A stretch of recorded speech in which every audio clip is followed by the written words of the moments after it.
I'm already tired of this. Just give me a break.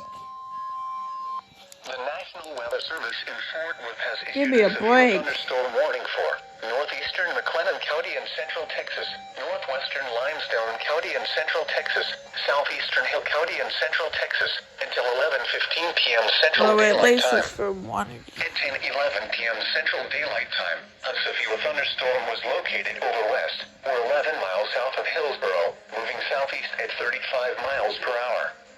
Hazard, 65 miles per hour wind gusts and quarter-size hail. Source, radar indicated.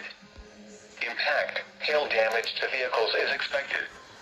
Expect wind damage to roofs, This is the siding, sixth and trees. one today. Locations I do impacted not want to include have to do Waco, this. Belmed, Lacey Lakeview, West, Mart, Hubbard, Coolidge, Hallsburg, Trading House Creek Reservoir, Lake Mejia, Fort Parker State Park, Northwest, Golson, Leroy, Mount Calm, Ross, Tehillicana, Malone, Vanellope, and Watt. This includes Interstate 35 between mile markers 335 and 354. For your protection, get inside a sturdy structure and stay away from windows. Double header?